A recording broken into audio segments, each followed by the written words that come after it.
Praise the lord. ప్రభువైన యేసుక్రీస్తు నామములో మీ అందరికీ మా హోసన్న మినిస్ట్రీస్ తరపున హృదయపూర్వకమైన వందనాలు తెలియపరుస్తున్నాను. ప్రభు మిమ్మల్ని ఆశీర్వదించి దీవించునుగాక. ఈ పూట పరిశుద్ధ గ్రంథంలో నుంచి భక్తుడైన యాకోబు రాసిన పత్రికలోని కొన్ని విషయాలు మనం ధ్యానిద్దాము. ప్రాముఖ్యంగా 5వ అధ్యాయం 9వ వాక్యాన్ని నేను చదువుతున్నాను, జాగ్రత్తగా మీరు ఆలకించండి. సహోదరులారా, మీరు తీర్పు పొందకుండా నిమిత్తము ఒకని మీద ఒకడు సణగుకుడి. ఇదిగో న్యాయాధిపతి వాకిట నిలిచియున్నాడు. ప్రియులారా, ఈ వాక్య భాగంలో మన ప్రభువు ఒక న్యాయాధిపతి, ఆయన వాకిట నిలిచి ఉన్నాడు అనే మాట మనం గమనించినప్పుడు ఆయన ఎంతో దూరాన లేడు, ఆయన సమీపముగా ఉన్నాడు. వాకిట నిలిచి ఉన్నాడు అని అంటే ఆయనకు మనకు ఎంత దూరం ఉంటుంది? ఒక అడుగు వేస్తే ఆయన లోపలికి వస్తాడు, లేదా మనము ఒక అడుగు వేస్తే మనం బయటికి వెళుతాం. ఒక్క అడుగు దూరంలో ఆయన మనకు అంత సమీపముగా ఉన్నాడు గనుక ఈ దైవజనుడైనటువంటి భక్తుడైన యాకోబు కొన్ని జాగ్రత్తలు చెప్తూ ఆయన ఎదుట మనం ఎలాంటి వారమై ఉండాలి అనేది స్పష్టంగా ఆయన వివరించాడు ఈ పత్రికలో. ప్రాముఖ్యంగా ఈ 5వ అధ్యాయంలో ఆయన ఎక్కడో ఉన్నాడు అని అంటే మనం నిమ్మళంగా ఉండవచ్చు, కానీ వాకిట ఉన్నాడు అన్నప్పుడు మనం చాలా జాగరూకులం కావాలి, జాగ్రత్త పడాలి. ప్రాముఖ్యంగా ఇక్కడ ఒక 3 వ్యక్తుల్ని దైవజనుడు ప్రత్యక్షపరుస్తున్నాడు, తెలియపరుస్తున్నాడు. ఆయన వాకిటే ఉన్నాడు గనుక ఎలాంటి వారమై మనం ఉండాలి అనంటే ఇక్కడ 7వ వాక్యంలో ఒక చక్కటి మాట, సహోదరులారా, ప్రభువు రాకడ వరకు ఓపిక కలిగి ఉండుడి. చూడుడి, వ్యవసాయకుడు తొలకరి వర్షమును కడవరి వర్షమును సమకూడు వరకు విలువైన భూఫలము నిమిత్తము ఓపికతో కాచుకొనుచు దాని కొరకు కనిపెట్టును కదా. ప్రియులారా, చూడండి, ఇక్కడ ఒక వ్యవసాయకుడిని తెలియపరుస్తున్నాడు, ఒక వ్యవసాయకుడిని గురించి చెప్తున్నాడు. ఒక వ్యవసాయకుడు తొలకరి వర్షం కడవరి వర్షం కొరకు కనిపెట్టుకుని ఉండి విలువైన భూఫలము కొరకు అతడు వేచి చూస్తాడు కదరా, ఎదురు చూస్తాడు కదా. అంటే ఒక వ్యవసాయకుడిని పోలిన బ్రతుకు మనం కలిగి ఉండాలండి. ఒక విలువైన భూఫలము కొరకు అతడు శ్రమ పడుతాడు, కష్టపడతాడు, నడుము వచ్చి పనిచేస్తాడు, కలలు కంటాడు. మరి అలాగే మనము కూడా విలువైనటువంటి భూఫలము అంటే విలువైన శ్రేష్టమైన దేవుడు బహుమానము కొరకై మనం ఎలా ఉండాలి, మనం ఎలా బ్రతకాలి, ఎలాంటి జీవితం మనం కలిగి ఉండాలి. కేవలం ఒక వ్యవసాయకుడైన వ్యక్తి విలువైన భూఫలము కొరకు అంత శ్రమిస్తాడే, అంత కష్టపడతాడు, కలలు కంటాడే. మరి మనం దేవుడిచ్చు బహుమానాన్ని పొందుకోవాలనుకున్నప్పుడు, ఆయన చేతుల మీదుగా ఒక ఆశీర్వాదకరమైన శ్రేష్టమైన బహుమానాన్ని మనం అందుకోవాలి అనుకున్నప్పుడు మనం ఎంత నిరీక్షణతో ఎదురు చూడాలి, వేచి చూడాలి, శ్రమపడాలి. ఇవన్నీ ఒక వ్యవసాయకునిలో ఉన్న లక్షణాలని మనం సరిపోల్చుకొని చూసుకోవాలి. ఈ రోజున కొంతమందిలో మనం గమనిస్తాం, ఈ అనుభవాలు కనిపించట్లేదు. ఆయన వాకిట నిలిచి ఉన్నాడు, ఆయన సమీపాన ఉన్నాడు గనుక నేను ఇలాంటి ఒక వ్యవసాయకుని పోలిన జీవితాన్ని కలిగి ఆ తొలకరి కడవరి వర్షము వలన నేను ఒక దీవెనకరమైనటువంటి ఆశీర్వాదకరమైన బ్రతుకుని కలిగి ఆ ప్రతిఫలం కొరకు వేచి చూడాలన్న అనుభవాలు అరుదైపోతున్నాయి, కరువైపోతున్నాయి.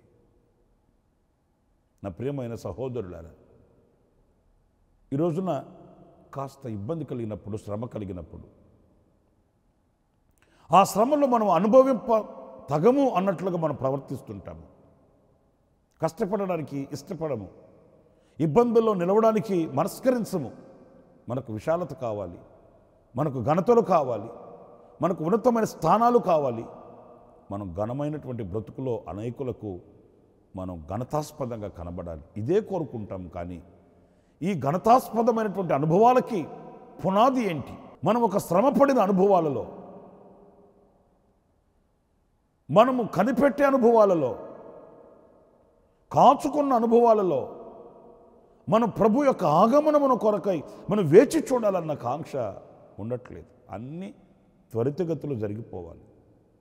మనం ఏది అడిగితే అది ప్రభువు చేయాలి, ఏది ప్రార్థిస్తే అది ప్రభు అనుగ్రహించాలి.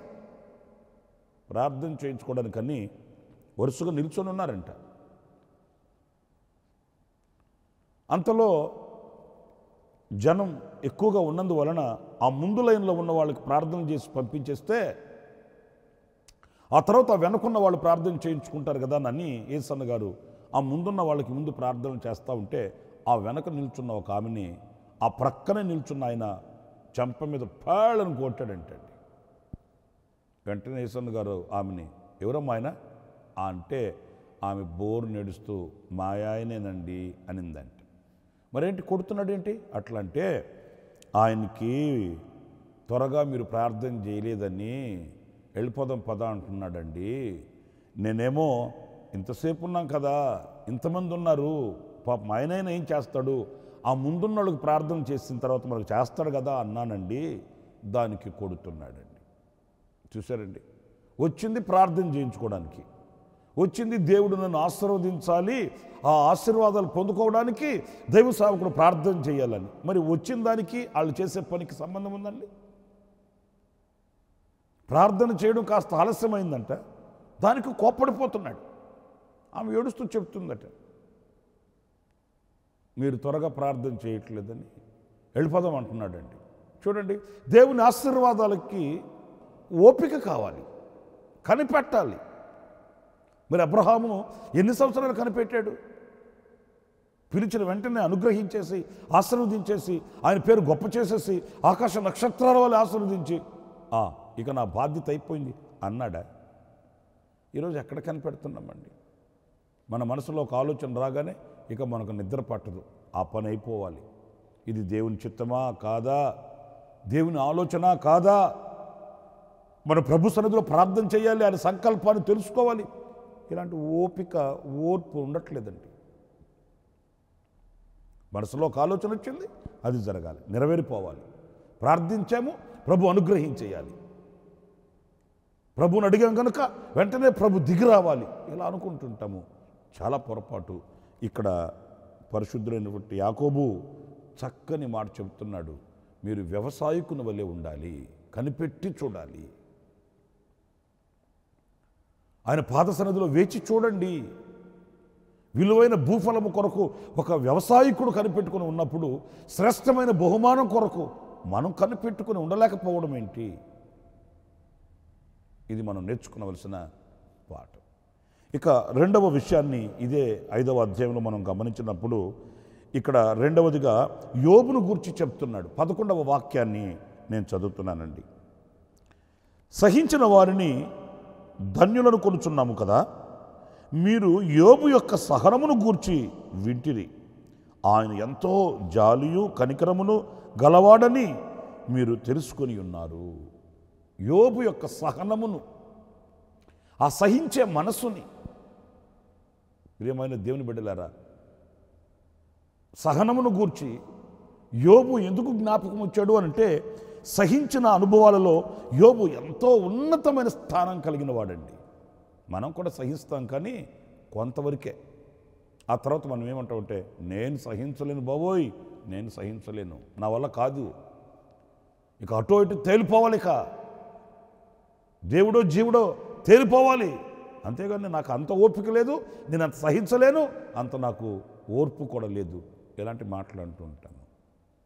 కానీ యోబు గురించి మనం లేఖనాల్లో మనం చదువుతాం కదండి. ఎన్ని ఆయనకి ఎదురైనప్పటికీ కూడా సహించి భరించి, ఇది ఒక ఉన్నతమైన ఆధ్యాత్మికమైన విలువ అని చెప్పడంలో ఎలాంటి సందేహం లేదండి. అందరూ సహించలేరు, అందరూ భరించలేరు. ఎవరైతే దేవుని ఆత్మయందు స్థిరపరచబడిన వారై, ఆ దేవుని ఆత్మను కలిగిన వారై ఉంటారో, ఆ ఆత్మయందు ముద్రించబడిన వారై ఉంటారో, వాళ్ళు సహించగలుగుతారండి. మన ప్రభు అయిన యేసుక్రీస్తుని గురించి కూడా హెబ్రీ పత్రిక 12వ అధ్యాయంలో మనం మాటలు చదువుతామండి. నేను చదువుతాను ఆ మాటలు, చూడండి. 2వ వాక్యం అండి. మనము కూడా ప్రతి భారమును సులువుగా చిక్కులు పెట్టు పాపమును విడిచిపెట్టి విశ్వాసమునకు కర్తవ్యం దాన్ని కొనసాగించువాడనైన యేసు వైపు చూచుచు మన ఎదుట ఉంచబడిన పందెములో ఓపికతో పరిగెత్తుదము. ఆయన తన ఎదుట ఉంచబడిన ఆనందము కొరకై అవమానములను నిర్లక్ష్యపెట్టి సిలువను సహించి దేవుని సింహాసనం యొక్క కుడిపార్శ్వమున ఆసీనుడై ఉన్నాడు. ప్రియులారా చూడండి, ఇక్కడ అవమానములను నిర్లక్ష్యపరిచి, అవమానం కలిగింది. ఆయన దేవాతి దేవుడు, సర్వశక్తి కలిగిన దేవుడు, పరాక్రమము కలిగిన దేవుడై ఉండి ఆయనను నిందించారు, ఆయనను వేధించారు. ఆయనకు కలిగిన హింసలలో, అవమానాలలో, ఇబ్బందులలో మనలో ఎవరికి కూడా అంత ఇబ్బంది, అలాంటి శ్రమ ఎవరికి కూడా వచ్చి ఉండవండి.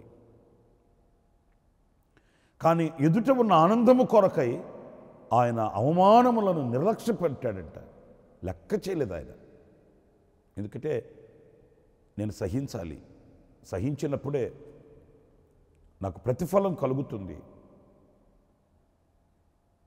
వీటిని భరించాలి అని ఆయన తన ఎదుట ఉన్నటువంటి ఆ అవమానములను ఎప్పుడు కూడా లెక్క చేసి కృంగిపోలేదు. మనకు కొంచెం ఏదైనా నింద కానీ ఎలాంటి ఇబ్బందులు కానీ వచ్చినప్పుడు ఇక వాటినే తలంచుకొని కూర్చుంటాం, అన్నం నీళ్లు మానేస్తాం, నిద్రాహారాలు మానేస్తాం, ఇక నలుగురు కనబడినా వాళ్ళకి అదే చెప్పుకుంటాం, ఇక ఎప్పుడు మనసులో అదే ప్రతిధ్వనిస్తూ ఉంటాయి. నా ప్రియమైన దేవుని బిడ్డలారా, అలాగైతే యోబు సహనమును గూర్చి చూడండి. యోబును గూర్చి మనం చదువుతాము, ఆయన జాలియు కనికరము గలవాడంట. వాస్తవంగా ఆయన ఏమనుకోవాలి, నేను ఎవరికి కీడు చేసిన వాడిని కాదే, అందరి మీద జాలి పడ్డవాడినే, అందరికీ గుప్పిలు విప్పి సహాయం చేసిన వాడినే, 10 మందికి పెట్టి పోషించిన వాడినే, కానీ ఎవరిని నేను ఇలాగ హింసించలేదే, ఎందుకు నాకు ఇలా జరిగింది, నాకంటూ ఇలా ఎందుకు జరగవలసి వచ్చింది అని ఆయన విమర్శ అడగాలి కదా. కానీ ఆయన ఎన్నడూ కూడా ఆ ధోరణికి వెళ్ళలేదండి, ఎన్నడూ కూడా అలాంటి మనస్తత్వం కలిగిన వాడు కాదండి. దేవుడు అంగీకరించాడు, దేవుని ఆజ్ఞ లేనిదే నాకు ఏది జరగదు, ఆయన అంగీకరించినప్పుడు నేను అనుభవించడంలో తప్పేంటి, ఆయన ఆజ్ఞ లేనిదే నాకేది రాదు అన్నప్పుడు, ఆయన అనుగ్రహించి అంగీకరించినప్పుడు వాటిని సహించాలి కదా, భరించాలి కదా. నిజమే, అందుకే దేవుని దృష్టిలో నుంచి యోబు పోలేదు.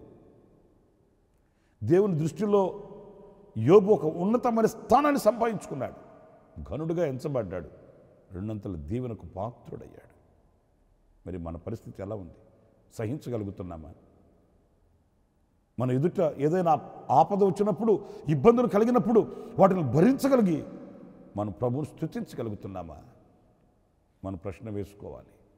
మనకు అంత ఇబ్బందులు లేకపోయినా చిన్నపాటివి, సులువైనవి, వాటిని కూడా మనం సహించలేకపోతే, దైవజనులు యేసన్న గారు ఆయన ఎప్పుడు అంటునేవాళ్ళు,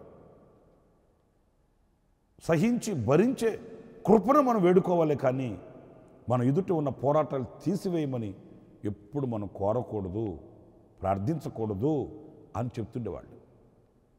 ఎలాంటి పరిస్థితి మన ఎదుట నిలిచినప్పటికీ, ప్రభువా నాకు సహించే కృపనివ్వు, సహించే కృపనివ్వు, భరించే కృపనివ్వమని మనం కోరుకోవాలి, ప్రార్థించాలి, శక్తిని పొందుకోవాలి. ఇక్కడ 3వ వ్యక్తి, ఈ 5వ అధ్యాయంలో 3వ అనుభవం ఏంటంటే ఏలియాను గురించి 17వ వాక్యంలో రాశాడండి.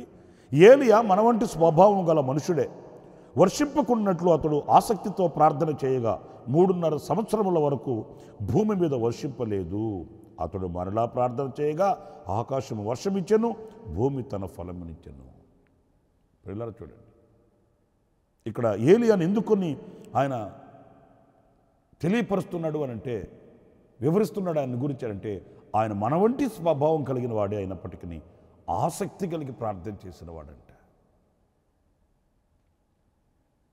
నీతిమంతుని ప్రార్థన బహుబలము కలిగినదై ఉంటుందని ఈ వాక్యంలో వ్రాయబడి ఉందండి. మరి ఆయన ప్రార్థన ఎలాంటిది అని అంటే ఆయనేమి పరలోకం నుంచి ఊడిపడ్డవాడు కాదు, మనకంటే అతీతుడేమి కాదు, మనలాంటి స్వభావం కలిగిన వాడే. ఆయనకి కూడా భయం కలిగింది, ఆయనకి కూడా అలసట వచ్చింది, ఆయనకి కూడా కోపం వచ్చింది. ఇవన్నీ సర్వసాధారణమే.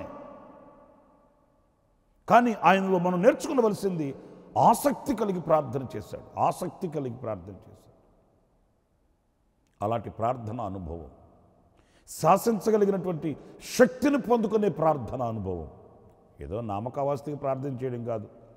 భోజనం చేసేటప్పుడు, పడుకునేటప్పుడు, బయటకు వెళ్ళేటప్పుడు ఏదో చిన్న చిన్న ప్రార్థనలు ఉంటాయి కదండి, అలవాటైన ప్రార్థనలు, అవి కాదు. శాసించుటకు కావలసిన శక్తిని పొందుకునేంత ప్రార్థన. దేనినైనా మనం శాసించగలిగే ఆ శక్తి మనకు కావాలి. ప్రార్థన ద్వారా దాన్ని పొందుకోగలగాలి. అంత శక్తి కలిగినటువంటి ప్రార్థన అనుభవం ఈరోజున మనం కలిగి ఉన్నామా? ఆదివారం ఆరాధనకి వెళ్ళేదే కష్టం, ఇక ప్రార్థన చేయడం అనేది ఇంకెంత కష్టం మన వాళ్ళకి. కాసేపు వాక్య ధ్యానం చేద్దాం అనుకుంటే అంత సమయం దొరకట్లేదు. కాసేపు ధ్యానంగా కూర్చొని ప్రభు సన్నిధిలో మనం ఆ ధ్యానము ద్వారా దైవ సంకల్పన తెలుసుకుందామంటే అంత సమయం దొరకట్లేదు. ఎందుకంటే కార్యక్రమాలు ఎక్కువైపోయాయి. నా ప్రియ సహోదరులను ఆలోచించండి. ప్రార్థనలో ఒక శక్తి మనకు కలుగుతుంది, ప్రార్థనలో మనకు బలము కలుగుతుంది. ఆ బలము ద్వారా మనం శాసించగలుగుతాము. మరి ఏలియా మన వంటి స్వభావం కలిగిన వాడే అయినప్పటికీ ఆయన సృష్టిని శాసించలేదా? యెహోషువ మన వంటి స్వభావం కలిగిన వాడే సృష్టిని శాసించలేదా? మోషే శాసించలేదా? ఇవన్నీ మనకు మన ఎదుట నిలిచిన సత్యాలు. కానీ ఆ స్థితికి మనం చేరుకోలేకపోతున్నాం, ఆ స్థితికి మనం వెళ్ళలేకపోతున్నాం. ఆ ప్రార్థన ఆసక్తిని మన గుండెల్లో మనం అలవర్చుకోలేకపోతున్నాం.